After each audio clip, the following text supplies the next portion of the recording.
Jai Jai Shri Chaitanya Jai Nityananda. Jai Jai Shri Chaitanya Jai Nityananda. Jai Chandra Jai Guru Bhakta Vrinda. Jai Chandra Jai Guru Bhakta Vrinda. Jai Jai Shri Chaitanya Jai Nityananda. Jai Jai Shri Chaitanya Jai Nityananda. Jai Chandra Jai Guru Bhakta Vrinda. Jai Chandra Jai Guru Bhakta Vrinda. Jai Jai Shri Chaitanya Jai Nityananda. Jai Jai Shri Chaitanya Jai Nityananda. Jai Chandra Jai Guru Bhakta Vrinda. Jai Chandra Jai Guru Bhakta Vrinda. Reading from Sri Chaitanya Charitamrita Adi Lila, Volume 1, Chapter 4, entitled The Confidential Reasons for the Lord's Appearance, text 45.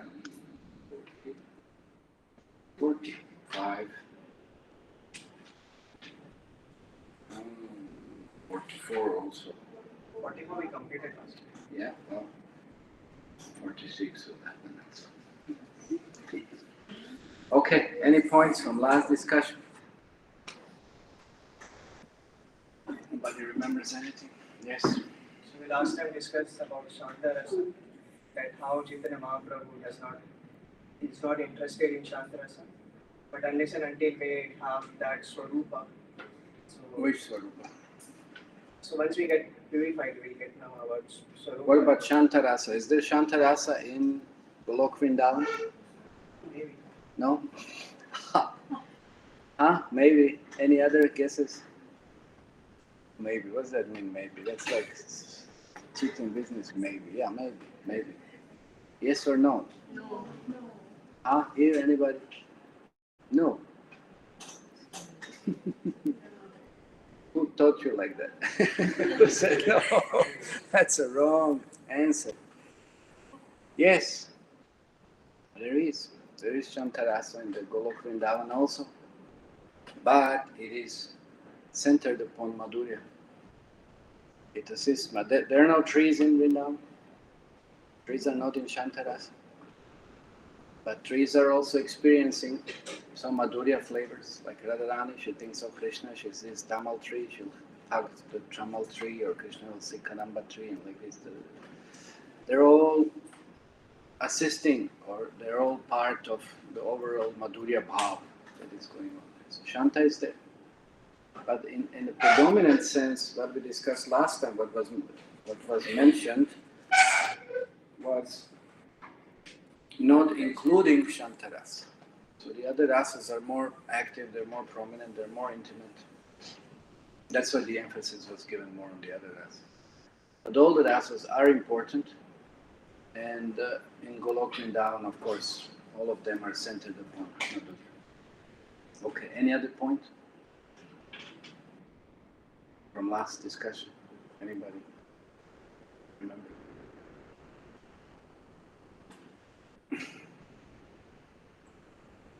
Nothing. My Wednesday class never happened.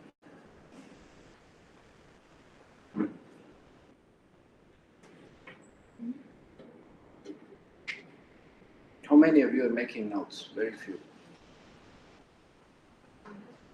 Even if you just make notes what we read, just the verse, the purport, Prabhupada's purports, or whatever, even that much, how much more you would be benefiting.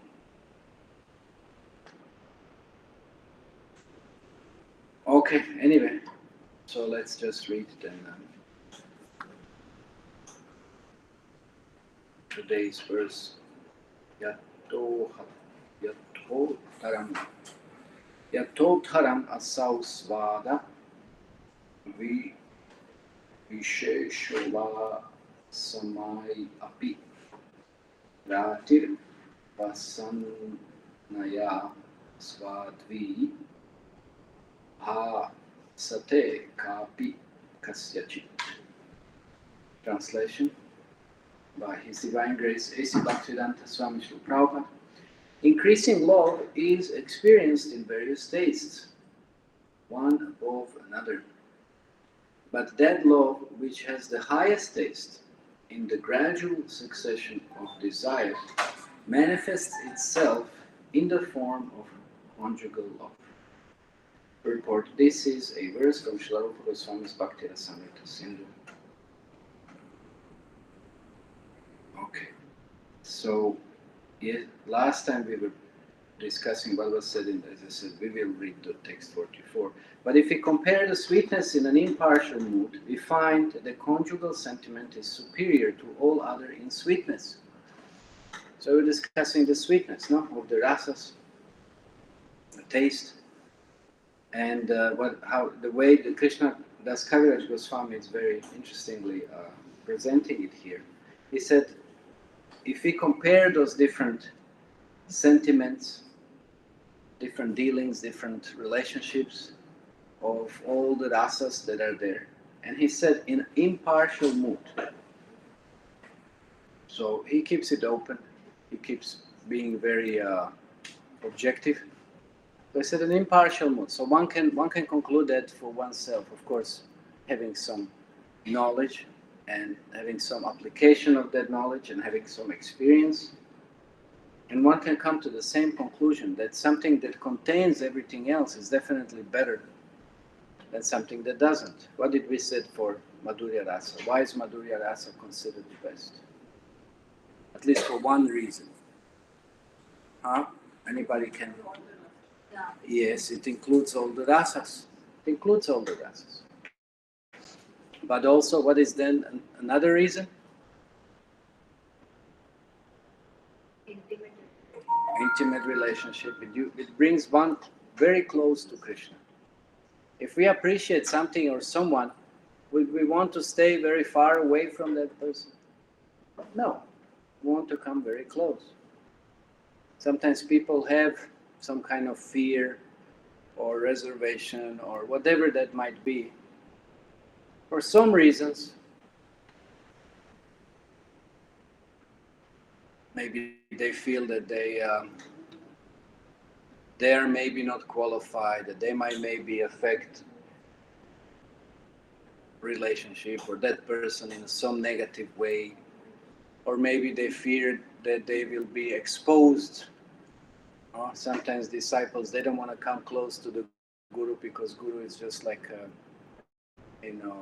fire. Yes, fire, but Guru is very experienced, and there's an expression, he can read a disciple just like an open book and immediately see what is the consciousness of that disciple. So that disciple might be hiding away. But is that what disciples should be doing? No, disciples should come forward and then ask for some engagement, ask for some service, ask for something that will, and that should bring him much closer to the spiritual master. Not, what is the point? What is the point of being disciple then? If one just hides behind maybe something that he did but it was not appropriate, or maybe something that he was supposed to do but still he didn't do, or whatever, one should come forward. So same way with Krishna. Why should we stay away? If we consider Krishna the essence of everything, if we consider Krishna Rasavaisaha, the source of all the flavors, rasas, dealings, relationships, everything, the absolute truth, someone who contains whatever really we are looking at, whatever we need in life, then why would we stay away from such person? But that's what all of us are doing right now. We strayed away from Krishna. But that's not something just that we're supposed to imagine or think about. That's what is our condition right now. We are very, very far from Krishna. Of course, there is some envy, there is so many different things, so many different reasons. Sometimes, yes, disciple can be also envious of Guru. That can also happen. But then not for a long time. The disciple will remain a disciple. That's a very heavy offense. So then why would we stay away from something that we adore, that worship, that we want, that we want to also accomplish, that we want to experience? Why would we stay away from any of it? So that's why we should come as close as possible. But to get close as possible to Krishna, one also has to qualify. One has to qualify. One cannot just demand audience of Krishna. one will not be allowed, because not just that he disturbs the atmosphere, but he'll disturb everybody else. And how that disturbance happens in the spiritual life when one is not qualified, that one, what is the basic understanding, what is the symptom that we can see that one is not qualified to be in close association with Krishna? How do we understand that one is not qualified? Yes, behind. Does not follow the authority. He does not follow authority, maybe. Envy and jealousy. No. The enemies. Yeah, but how do we understand it? What is the obvious symptom? Yes. Some offenses are committed. That's okay, but how do we understand it? Arrogance. No. Material desire will remain. Material desires, okay, that's pretty good. Material desires. So what is one of the symptoms of material desire? What will be so obvious in the case of such person? Huh? That's okay. But how do you just immediately understand, in few seconds practically, in association with such person, what is his condition? Intelligence fails to control. False ego, intelligence to fails to control the mind. That's something else that we discussed. But that's also yes. Lack of knowledge, maybe. But how do we understand? But what if he doesn't speak in few seconds or something? How will you understand? He has knowledge, he doesn't have. Desires? It's very simple. Like, let's say when you talk to someone, you have a relationship with someone. How do we understand that that person really cares about us and wants to have a really deep relationship with us? How do we understand it? Yes. Service. Service, yes, one thing. Then? Faith. Time. No, how do you understand? It's just so practical. It's just so practical. Yes, but how? Talking what? Attachment to what? Saying real things. Wow. It's- Humility. Somebody's just next to you, you're talking to that person. How do you understand that that person is interested in you rather than interested in what? Huh? Focus. What? Attention. The person's focus. Attention. What attention? To what? How much attention the person is paying. To what? Details. Attention to details. Okay, but to You ask me. you are with someone, you're talking to someone. And is that person listening to you? Tries to understand you? Yes or no? Yes. Okay. Is that usually the case? No. That's the point. Because everybody's just interested in themselves, right? Yes or no? Yes. Everybody wants to be the center. And everybody's using everybody else to solidify that he is the center. So that's the point. When somebody, how do we know somebody is really interested in serving Krishna, or when anybody comes? Are they demanding attention, or they want to give attention to Krishna? How do we know somebody is a bona fide spiritual master? That's the point. He's going to be talking only about Krishna. He's not going to be talking about himself. Did Prabhupada name this process International Society for Prabhupada Consciousness? Huh? That's the point. So that's how we become qualified, when we are interested in serving Krishna and making Krishna the center, not ourselves. In this material world, we want to be the center. Of attention, of enjoyment, of control. We want to be a center. But that doesn't work in the spiritual world. And when one still has that kind of mentality, he cannot approach Krishna. That's why Madhurya becomes so far. Becomes so far because we don't want to acknowledge Krishna's central position. We want to draw everybody's attention onto ourselves. Like we were discussing about some demons, right? Pralamba, Sura, and Shankha, Chuda, and so forth, whatever. Every demon, what they do, essentially, they draw attention towards themselves. And they want to steal, they want to exploit Krishna's energies. Krishna's gopis, Krishna's this, Krishna's that. So they want to be the center. So in the material world, that's what, if we are doing that, then how can we come close to Krishna? We cannot. We will not be allowed, because we are creating such a disturbance. Just imagine here, let's say, I'm trying to explain something. And then now every one of you will try to explain something. Oh? And then some kind of conflict for prominence of who's going to be explaining and who will explain things better. But what kind of class can we have then? Can we have anything going on then? No. So if anybody starts pointing towards themselves, instead of being the servant, everybody trying to control things and becoming a master, and that's not a spiritual atmosphere. That's not spiritual atmosphere. So in that condition, one can never experience Madhurya. One thinks that Madhurya means I'm the master and everybody serves me and my desires. That's wrong. Even Krishna has the attitude, the absolute attitude of surrender, service, sacrifice. We usually hear about gopis, but Krishna also. Because he's sacrificing for gopis also. And all the others who sacrifice for him, of course. There is a competition. So when one develops that mood, then one can come close to Krishna. What is the basis of any genuine relationship? What is the basis of any genuine relationship? Trust, yes. So when we develop more and more trust into someone, but how do we develop more trust? How do we develop more trust?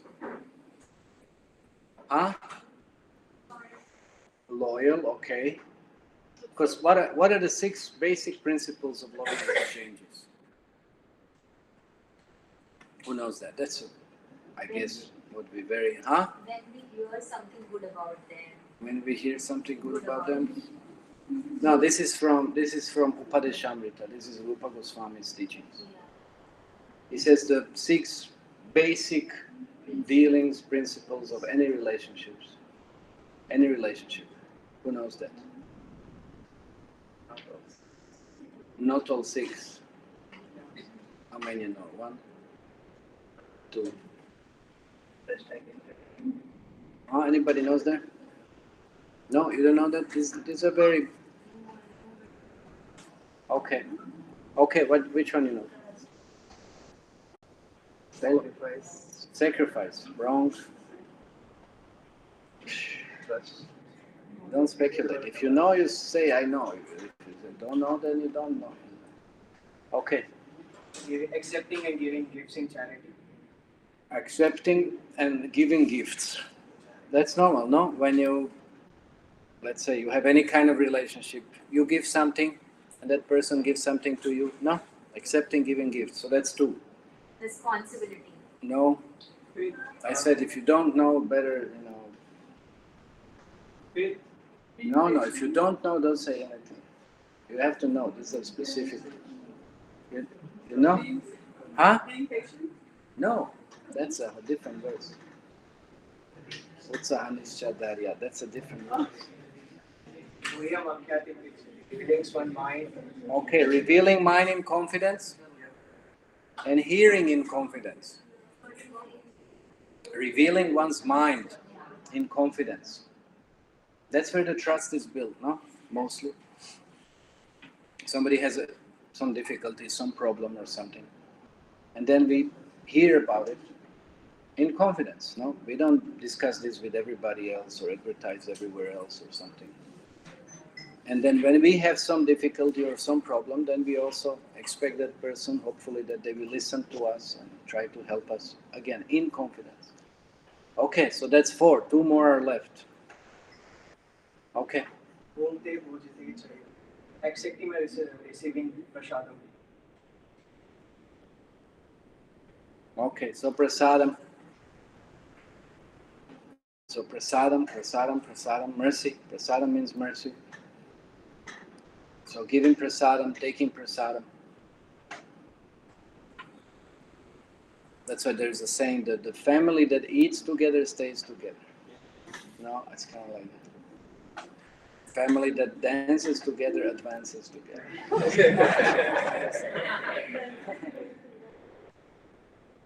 But you see, that's a very practical. Nowadays, which family takes meal together? So, is there a family then? Practically, there's no family.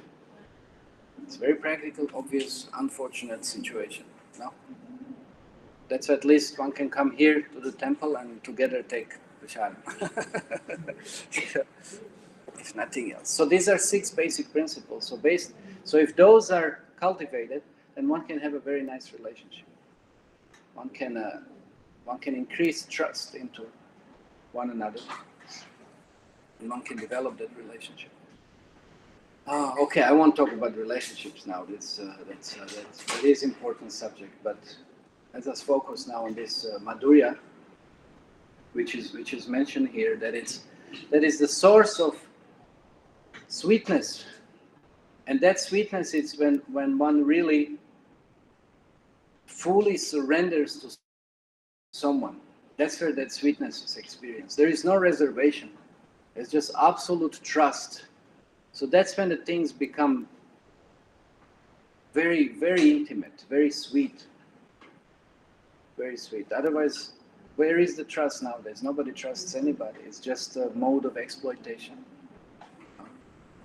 So how can there be any sweetness? It's not. It's a lot of bitterness. It's a lot of bitterness. But when there is a trust, then yes, then one can have that very, very intimate, close relationship with Krishna. And this is why Krishnadas Kaviraj Goswami is pointing out, it's, as he said, it's very interesting how he states it. He said, in impartial mood, I'm just presenting this is the fact, that the Madhurya contains all the sweetness. It's superior than any other, because that depth of relationship, it's just incomparable. So there can be many different kinds of, like it said here, in this today's verse, increasing love is experienced in various tastes. So that's a fact. In every rasa, there is some love for Krishna. There is some kind of prema. Like we said the other time we discussed, we said also Hanuman has prema for Lord Ram, right? There is prema. But prema that gopis have, it's a different type of prema. It's much deeper prema. It's just like it becomes more crystallized. It becomes more intense. It becomes more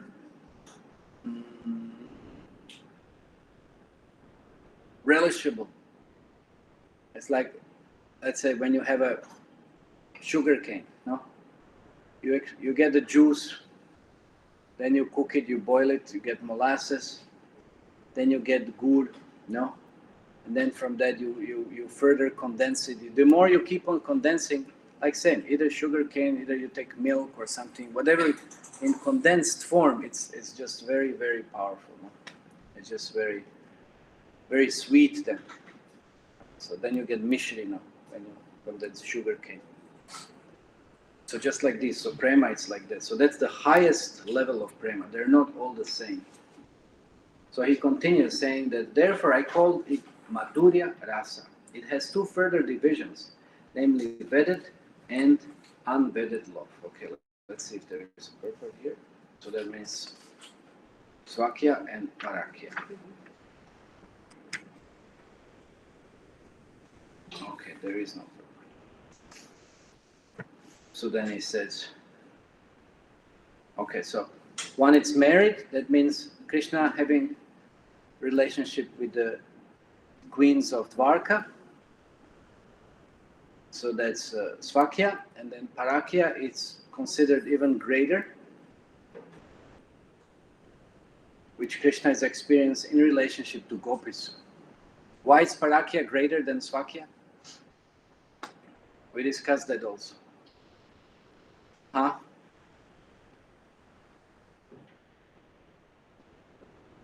Why is unmarried love greater than, it's like that's of course nowadays in the perverted world, and perverted relationships, that's also very much manifested. Why is unmarried love considered greater than married love? But it's perverted. So we won't talk about that. But why in the spiritual world or in spiritual relationships, still, why is it considered great? Unconditional. Okay, unconditional. Yes. Separation. That's very important. Yes. Excitement.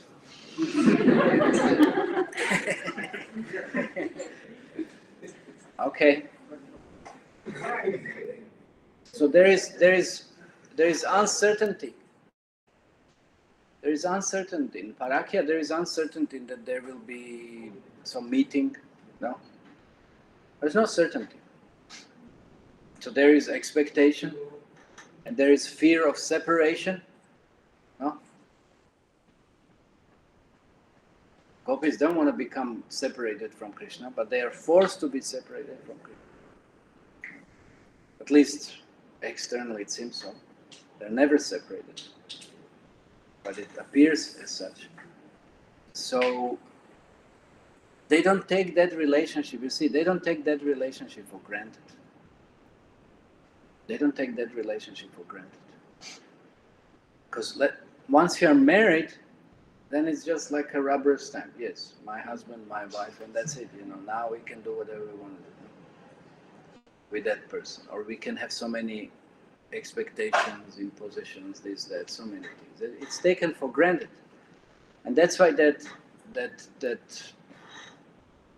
relationship becomes very stale, kind of, in some ways. It doesn't increase, it doesn't expand. So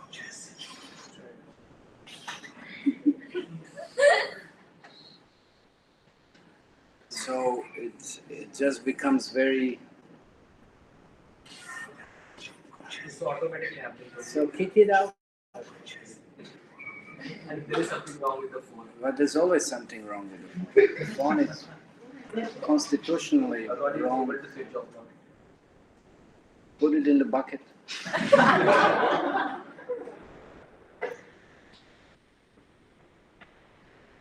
Okay, so let's, what makes any relationship very exciting? What you said is that expectation of meeting, right? You never know what will happen. There's nothing like already predictable. Because like husband and wife, every day is the same thing more or less, no? It's the same schedule, same routine, same dealings, same, it's like becomes a little stale, no? Little boring sometimes maybe or whatever. But what happens before marriage? Everybody, it's like completely surrendered without any expectation, no? Everybody is so subservient, ready to sacrifice so many things, no? So that's like, it's like that in unmarried relationship. That's the point. And that keeps on going on, because once, it's like once you have a feeling of possessiveness, like I said, my husband, my wife, then you take it for granted. And then there is no that feeling of sacrifice, there's no that feeling of surrender, expectation. That's lost. That's lost. That's why it's not the same. Because gopis always think that Krishna can leave any moment. He's not from Braja, he's from Mathura. He can go back any moment. So they will do anything to try to please Krishna. So when Krishna is pleased, then Krishna remains in Braja. That's the point. But once you're husband and wife, you just take it for granted. You don't have to sacrifice, you don't have to do anything and everything, something additionally. You just take it for granted. And that's why it's not the same level of relationship. It's not the same expression of love. That's why the Acharya said that the gopis surrender, it's 100%. They're fully surrendered, ready absolutely to sacrifice everything for Krishna. And then they say that the Dwarka, vases or queens, their surrender is kind of a half-half, 50-50. It's kind of a, as much as Krishna surrenders, that much we will surrender, or as much as we, then Krishna reciprocates. It's like kind of some kind of balanced way in this way. And then little better, not little better, little better than our position, but little worse than that, then it said, the example is given of Kubja, who was very self-centered, as we are self-centered, but at least her self-centeredness was directed upon Krishna. Yeah, so that's better than our self-centeredness is directed towards Maya. Yeah. So at least she was in better position. So that was less than 50%. She would, like surrender, but she had selfish desire. So at least we should come to that level, at least. Desiring Krishna. And then hoping for, absolute surrender. So that's why here, when Krishnadas Kaviraj Goswami is talking about Svakya and Parakya, well, it depends. There are different living entities. They have different constitutional positions. And they're happy. Like you see, queens of Dwarka, they're happy in their position. They like that position because there is always, there's also some kind of feeling of, well, everybody to some extent likes to control, like to have a sense of control over someone else or something. So whatever it is, but they like that mood. They like that Swakya relationship with Krishna. And that's how Krishna reciprocates. But in Vraja, Krishna is completely bound. Completely bound. He cannot reciprocate with such surrender that gopis are displaying. He cannot reciprocate with it. Because gopis are absolutely selfless. Absolutely selfless. Whatever Krishna wants, they're ready to provide. And that's why Krishna says, there's that famous verse, Napadayaham. I can't repay you for your love. I just can't repay you. So let your service be your only reward. That's what we discussed. So that means that service itself, that is the bhakti. That is the greatest thing. There's not something that we gain by doing service. We come here to the temple, we do service, and we think, okay, what will I get for that? Will I get some Mahaprashadam? Will I get some this? Will I get some? No, the service in itself, that's the highest reward. That's the highest bliss. Why? Because that's our constitutional position, to serve. So when we serve with such kind of motive, then we experience the highest happiness, the highest bliss. That's the bhakti, that's devotional service. So when one does that with a selfless motive, then that's like that mood of parakya. And that's what, but one can do that. We don't have to discuss this. We are discussing some relationship, we're discussing something that is going on in the spiritual world, and we cannot have this experience. Yes, you can have that experience right now, right here. You want to know how?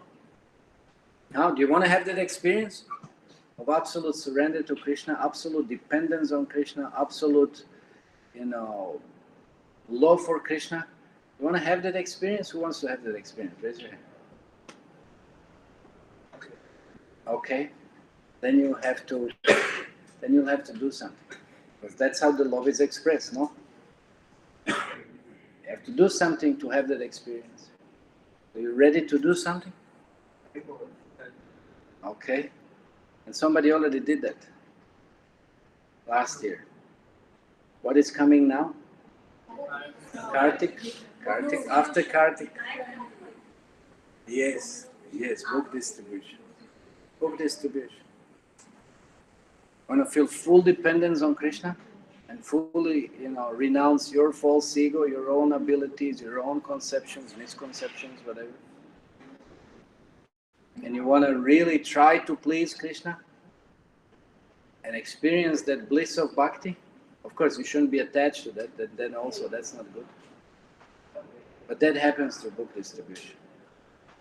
And that's what Srila Prabhupada confirmed. He said, yes, that is one devotee. He wrote to Srila Prabhupada that some leaders has stated that this Sankirtan is no different than service of gopis, because that's what gopis do. They push each other towards Krishna. They recommend each other to Krishna. They qualify others so they can serve Krishna. So that's the Sankirtan movement. It's not different. So you want to have that experience, then you have to surrender. Then you have to do something about it. So then we don't just talk theoretically, something about this different, this rasa, that rasa, this. No, one can have the direct experience. Pratyaksha vagamam dharmyam susukam kartum avyayam. No? Direct, pratyaksha. And experience that susukam kartum avyayam. Okay, so please then make sure that this December you make some arrangements somehow that you distribute some books. We'll have some, maybe again, one of the stations. They'll be there, but that also, you don't have to wait for that. You can think of any other means to try to distribute some books. Bring people closer to Krishna. Okay, confirmed. Okay, any questions about this so far? Yes. So, in this lecture you mentioned that you gave the comparison between gopis, the kind of mellows they enjoyed, and you also compared the mellows of the queens of Lord Krishna, and then lastly you mentioned about Kubja. So, my question is, it's a little personal. How do you perceive God? What is your relationship with God? Because you mentioned that we should try to come close to Kubja, do you also, are you trying to say that everybody should try to attain a level where they also try to relish the Madhuri Rasya, or do people have other manifestations of their relationship? I said that queens of Dwarka are perfectly satisfied in their relationship with Krishna. They're satisfied in there. So what is our relationship? That will be revealed once we come to the stage of Bhava. So who is at the stage of Bhava? I doubt anybody here. So we are still struggling with Anartha Nivritti, maybe Nishta or somewhere there. So once we become purified as sadhakas, and then we come to the steady stage, at least some madhyam level, then we can see what is our, slowly we can start perceiving what could be our Swarupa Krishna. And then it will be revealed. We don't have to separately endeavor for some kind of revelation. No, it will be revealed. As soon as our heart is clean, purified, then it will become just obvious. And we will have the immediate attraction towards whatever kind of service we want to render, to whatever kind of rasa we might have with Krishna. It just becomes obvious then. So that's why Chaitanya Mahaprabhu emphasized that we practice humility, and with that mood try to chant Hare Krishna Mahamantra. So that's the most purifying process. And when the heart is purified, then again it will become obvious what our position is. So it's not about us aspiring. We could aspire. There are some ideals that are presented in this process, but it's also not. It's not harmful. We can aspire, but we just shouldn't. We should be cautious not to overly identify, because then we may become sahajas if we are not qualified. So essentially we should just see first of all that we become good sadhakas, and when that is the case, then we can then we will see. It's a natural process. It's not a process of enforcing anything. So that natural inclination will just manifest in itself. We don't have to force it. So do you see yourself experiencing a relationship with Lord? Oh, I'm experiencing such a, experiencing. We do have, okay, you're asking me a personal question. What am I experiencing? Well, I'm experiencing whatever can one experience, at least to some extent, the level of some steadiness, that it's, let's say, between Anartha Nivritti and some Nishta stage. That's my experience. So some steadiness over some decades is there, and some taste also for Krishna is there, and it's not so absolute that anybody can make any statement that what is really the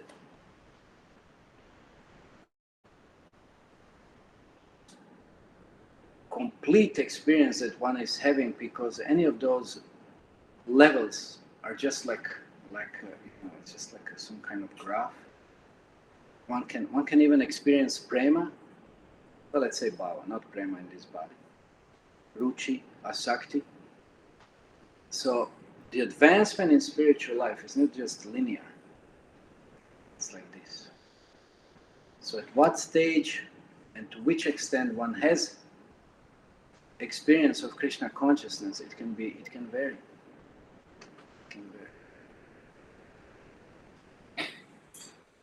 Okay. Thank you. One last question. So, in Vrindavan, you must have seen there are many people who carry Laddu Gopal, and they project themselves as having or feeling like they feel that Lord Krishna is a child.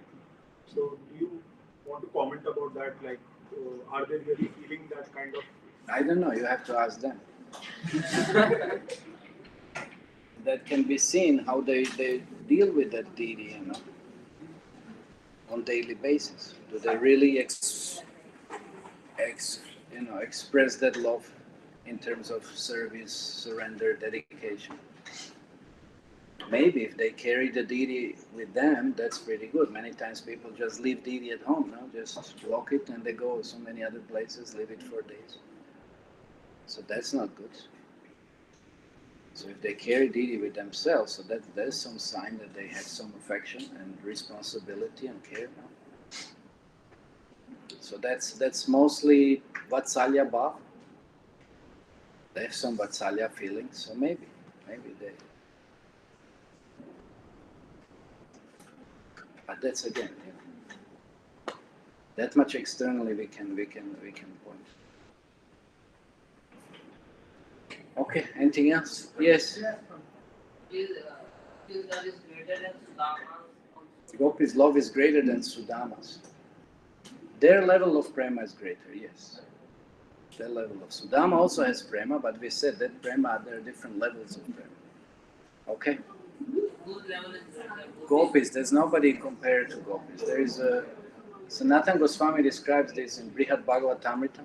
Narada Muni goes and visits so many different devotees, and each of them keep on saying that somebody has more love and surrender to Krishna than they have. So it all finally ends with the Gopis. Huh? Hey, Haribol. Class is still going on. Huh? Who has calculated the difference between the love mode of love in Sakya and Paragya? Okay. But the thing is that will it be correct to the current generation? Will it be correct? What? Or the current generation? It's always, there's no this one or that one, it's eternal. It's eternal.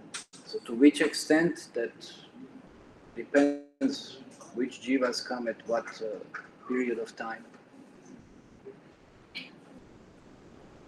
And which jivas are more attracted to one type of rasa or the other. That is not up to us to make such a comment. Mostly, predominantly, again, what we can conclude from the Shastras, the Shanta, Dasya, they're more prominent than the other dasas. They're more prominent. I see throughout the kalpas of Lord Brahma, those rasas are more prominent. Sakya, Vatsalya, and Madhurya, they're somewhat lesser. Okay? Yes. Prabhuji, we are very fortunate that we are gifted with this Madhurya that we can learn about this, we can, whatever we can see. But if I'm thinking that Madhurya Ras, so I've always understand ki there is a relationship between gopis and Lord. So the female and male relationship, like if only in One sense. should, we already discussed that we should never project anything material. There's no material projections on Krishna's pastimes. Yeah, I'm just making a statement. So like if So because when you say male and female, there's no comparison as such. yeah, same to the same. So don't even bring it in. But Okay. what about that a man want to understand regarding the Madhurya Ras? So doesn't it comes under the Sahajya Bhav? Yeah, so that's why there is no material misconceptions being mixed into understanding of Krishna's position and relationship with gopis. That itself is then Sahajya Bhav to try to mix to material and transcendental. So one has to fully understand Krishna is transcendental, gopis are transcendental, gopis are Krishna's internal energy. And once we understand that, then we can understand their position, their relationship. And if you try to project material experiences, then that's Sahajya Bhav. So that's offensive, that we should not do. Okay? And Prabhuji, Madhurya Bhav, like conjugal relationship between Gopi and Krishna. So how can Sakhya, Vatsalya and all the other rasas comes in one frame? They don't come in, they're separate. Krishna is not with everybody at the same time. When Krishna is with covered boys, then he's outside in the forest. In the morning, evening, he's with his parents. Night and sometimes afternoon, he's with the gopis. So there's no mixtures of rasas. Only some rasas mix. There are those who are secondary rasas. There are these 5 primary and there are 7 secondaries. Those secondaries sometimes mix with all the other rasas, depending, creating different additional flavors. But those 5s are generally not so mixed. They might be expressed, like we said, yes, all the rasas contained in Madhurya, but predominantly Madhurya is there. So it depends. Predominantly there is one rasa that doesn't doesn't compete with some other rasa. Okay. Prabhuji, I have a question. Yeah. How did you learn about these rasas? Like, you talk as if you have some scientific knowledge about it. So did you read about it somewhere? Or like? Yes, we always hear from the authorities. We always read from the Shastra. Can you specify like any particular? Srimad Bhagavatam in itself, that's good enough so far. We just focus on this, that is sufficient. Bhagavatam in itself. Somebody wants more, then once one completes the Bhagavatam, then we will point to some.